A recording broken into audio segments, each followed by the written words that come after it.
네, 같이 기도하겠습니다.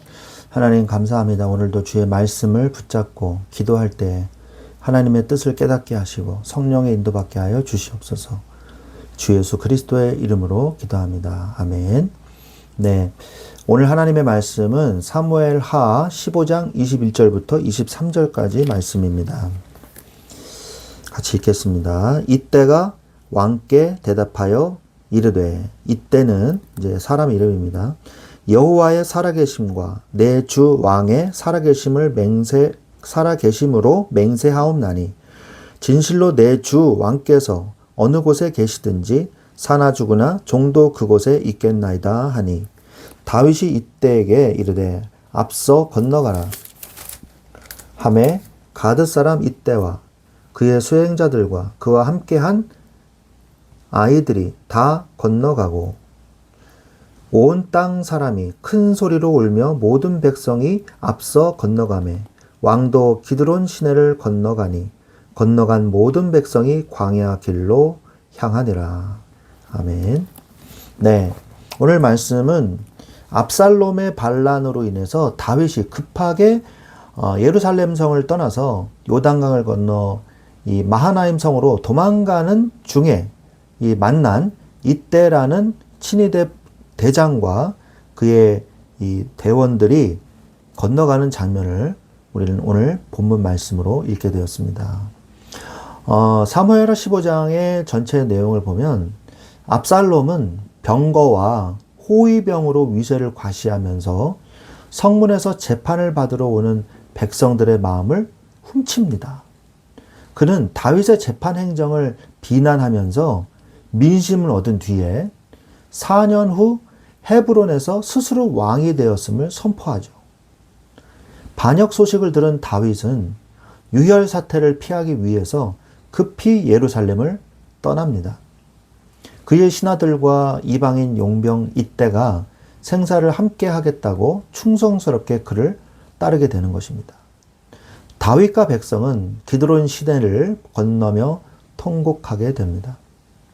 다윗은 이 따라오던 언약궤를 메고 온 이 아비아달과 사독을 다시 성으로 돌려보내면서 상징물이 아닌 하나님의 주권적 처분에 자신을 온전히 맡기는 신앙을 보여주죠.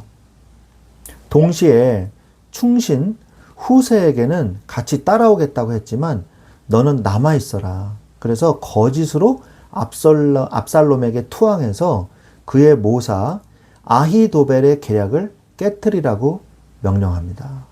이것이 바로 사무엘하 15장의 전체 내용이 되겠습니다. 이 다윗이 이제 도망가게 되는데 이 도망가는 과정에서 우리가 보아야 할 것이 뭐냐? 어려울 때 드러나는 본색이 있어요. 다윗이 가장 비참하고 연약할 때 진정한 친구와 충신들이 나타났습니다. 물론 배반하는 사람들도 나타났고요. 먼저 다윗을 돕는 자들을 우리가 살펴보면 아까 우리가 읽은 이때, 이 사람은 블레셋 사람이고 친위대 대장입니다. 아마도 다윗이 블레셋에 있는 동안에 다윗을 추종하던 세력들이 같이 나온 것 같아요. 그리고 사독, 그리고 아비아달, 그리고 사독의 아들 아히마아스와 아비아달의 아들 요나단, 이 제사장들이 언약궤까지 메고 동행하려고 했으나 다시 돌려보내죠. 그리고 연락책으로 활동을 하게 됩니다. 그 아들들은. 그 다음에 후세, 이 후세는요 지략가예요. 그래서 다윗의 친구라고 나와 있지만 사적인 친구라기보다는 다윗의 친구라는 직책이 있었어요. 그만큼 이 다윗에게 가장 중요한, 이 최대로 중요한 이런 부하였죠. 근데 이 후세를 첩자로서 아히도벨의 계략을 무산시켜서 시간을 벌게 해주는 아주 결정적인 역할을 후세가 하게 됩니다. 그리고 또 그렛 사람, 브렛 사람, 가드 사람 이렇게 나오거든요. 이 그렛 사람은요 크레테 섬에서 온 외국인 군인들이에요. 블레셋 사람은 블레셋 사람, 가드 사람은 가드 지역에서 온 사람들을 지칭하는 것으로 보입니다. 그래서 이 사람들은요, 다윗의 친위 부대예요. 그리고 소비, 마길, 바실레라는 사람이 나오는데 이 사람들은요, 군수를 지원을 해줍니다. 생필품을 지원을 해줘요. 그래서 이들이 버틸 수 있게 해주는 것이죠. 그 다음에 다윗을 공격한 자들, 배신한 자들은 누굴까요? 바로 다윗의 이 장자인 압살롬이죠. 위에 형제들이 이제 죽었기 때문에 압살롬이 그 당시에는 1순위였거든요. 그런데 아들로서 반역의 주동자가 됩니다. 그리고 아히도벨.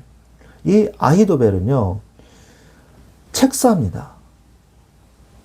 그리고 굉장히 똑똑한 사람이에요. 그래서 모든 사람이 인정하는 사람. 이 사람의 책사가 얼마나 대단했냐. 하나님한테서 받아 적어가지고 이 사람이 얘기하는 것이다. 이렇게 말할 정도로 뛰어난 책사였어요. 모사꾼이었어요. 지략가죠. 전략을 짜는 사람.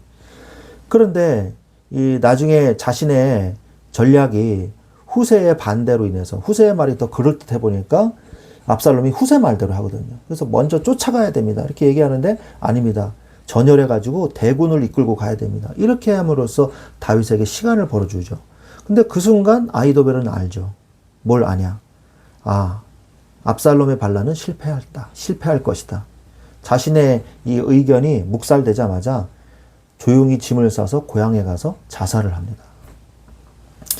그리고 시므이가 가장 어리석어요. 이 돌을 던져서 이 도망가는 다윗을 저주합니다. 내가 그럴 줄 알았다 이러면서. 이 시므이는 나중에 솔로몬 때에 성을 나가가지고 죽게 되죠. 그리고 시바. 이 시바는요, 다윗을 공격한 자들이라기보다는 기회를 엿봐서 거짓말로 무비보셋이 당신을 배반했습니다. 라고 모함을 하고 재산을 빼앗아요. 그리고 나중에 다윗이 돌아오고 난 다음에도 재산의 절반을 가져라 하고 이 다윗 왕의 지시에 따라서 재산의 절반을 얻는 기회를 엿봐서 거짓말을 틈타는 이런 짓들을 합니다. 시바가. 꼭 이런 사람들이 있죠. 평상시에 그래서 우리는 어떤 인간관계를 가져야 할까요? 다윗을 보면서. 불의한 재물로 사람을 사귀십시오. 누가복음 16장 19절에 보면 내가 너에게 말하노니 불의한 재물로 친구를 사귀라. 그리하면 그 재물이 없어질 때에 그들이 너희를 영주할 처소로 영접하리라 말씀하고 계십니다. 이 누가복음 16장의 말씀은 이 땅에 있는 동안 천국을 위해서 일하라. 그래야 너희들이 천국에 갈 때 보상을 받게 될 것이다. 하늘의 상급이 클 것이다. 이 땅에 있는 것에 집착하지 마라 라고 말씀하고 계시는 내용입니다. 비유를 들어서 말씀하신 것이죠. 그러나 우리가 이것을 직역적으로 표현해도 불의한 재물로 친구를 사귀는 게 맞거든요. 그만큼 인간관계가 중요한 것이죠. 다윗에게 하나님께서 주셨던 축복 중에 하나가 인간관계였어요. 다윗은 늘 인간관계를 중시했습니다. 그래서 폭정을 하는 사울과는 굉장히 대비가 됐죠. 잠언서 19장 17절에도 가난한 자를 불쌍히 여기는 것은 여호와께 꾸어드리는 것이니 그의 선행을 그에게 갚아주시리라. 가난한 자에게 한 것이 나에게 한 것과 같다 말씀하셨잖아요. 하나님이 가난한 자를 불쌍히 여기면 하나님이 갚아주십니다. 그리고 하나님 앞에 먼저 서면 하나님이 사람을 보내주세요. 그러니까 사람에게 막 집착하라는 얘기가 아니에요. 사람을 해가지고 인기를 얻어라 이 말이 아니에요. 하나님께 집중하는 사람, 하나님 앞에 먼저 서는 사람이요. 하나님이 그 사람의 모든 인간관계와 그리고 이 권력도 하나님이 주시는 것이거든요. 잠언서 16장 7절에 보면 사람의 행위가 여호와를 기쁘시게 하면 그 사람의 원수라도 그와 더불어 화목하게 하시느니라 라고 말씀하고 계세요. 이 사람의 행위가요, 사람에게 기준에 맞춰가지고 사람에게 아부를 떨고 다는 게 아니라 하나님을 기쁘시게 하는 행위를 하면 그 사람의 원수라도 그와 더불어 화목하게 하나님이 만들어 주신다. 인간관계를 하나님이 해결해 주신다라고 말씀하고 계십니다. 불의한 자에게는 불의한 자가 달라붙고요. 의로운 자에게는 의로운 자가 모이게 되어 있습니다. 잠언서 13장 20절에도 지혜로운 자와 동행하면 지혜를 얻고 미련한 자와 사귀면 해를 받느니라. 그래서 우리는 미련한 자와 가까이 하면 안 돼요. 같이 해를 받아요. 그래서 우리가 하나님 앞에서 늘 하나님께 집중하면 하나님께서 우리의 모든 인격과 우리의 그릇을 키워주신다는 것이죠. 그리고 이런 어려움이 왔을 때에도 어려울 때 오히려 다윗에게 뭐예요? 충직한 사람들이 보여진 것입니다. 마찬가지로 어려울 때 오히려 제자가 세워집니다. 엘리야와 엘리사, 그리고 바울과 디모데와 같은 관계를 통해서 하나님은 나를 통해서 하나님의 제자들을 세우세요. 엘리야는 갑절의 영감을 얻은 엘리사를 세우셨고요. 또 바울을 통해서 하나님은 젊은 목사 디모데를 세우셨거든요. 그리스도 예수 안에 있는 은혜 가운데서 강하라, 아들아 라고 말씀하시고 계시지 않습니까? 어려울 때일수록 그리고 더 큰 응답이 와요. 하나님의 뜻이 명확해집니다. 시편 119편 71절에 보면 고난을 당한 것이 내게 유익이라. 이로 말미암아 내가 주의 율례들을 배우게 되었나이다. 오히려 주의 말씀이 더 또렷이 보이고 깨달아진다는 것이죠. 고난은 세상의 소음을 잠재우고 하나님의 음성을 더 크게 들을 수 있는 기회인 것입니다. 꼭 이 말을 기억하십시오. 환난 때의 교훈을 기억하십시오. 로마서 5장 3절로 4절 말씀에 보면 다만 이뿐 아니라 우리가 환난 중에도 즐거워하나니 이는 환난은 인내를, 인내는 연단은 소망을 이루는 줄 아니로다. 앞으로 내가 무엇을 해야 할지 미래를 보는 게 소망이잖아요. 미래를 보는 응답을 받으시기 바랍니다. 야고보서 1장 2절로 4절 말씀에도 내 형제들아 너희가 여러 가지 시험을 당하거든 온전히 기쁘게 여기라. 이는 너희의 믿음의 시련이 인내를 만들어내는 줄 너희가 알미라. 인내를 온전히 이루라. 이는 너희로 온전하고 구비하여 조금도 부족함이 없게 하려 함이라. 믿음의 시련이요, 오히려 하나님의 인내를 통해서 더 큰 응답으로 우리에게 오게 되는 것입니다. 오늘 말씀을 정리하겠습니다. 어려울 때 본색이 드러나요. 그래서 다윗을 돕는 자들과 배신하는 자들이 극렬하게 갈리게 됩니다. 그래서 우리는 뭐 해야 됩니까? 하나님 앞에서 하나님께 집중하게 될 때 하나님은 모든 인간관계를 허락해 주시고 회복시켜 주십니다.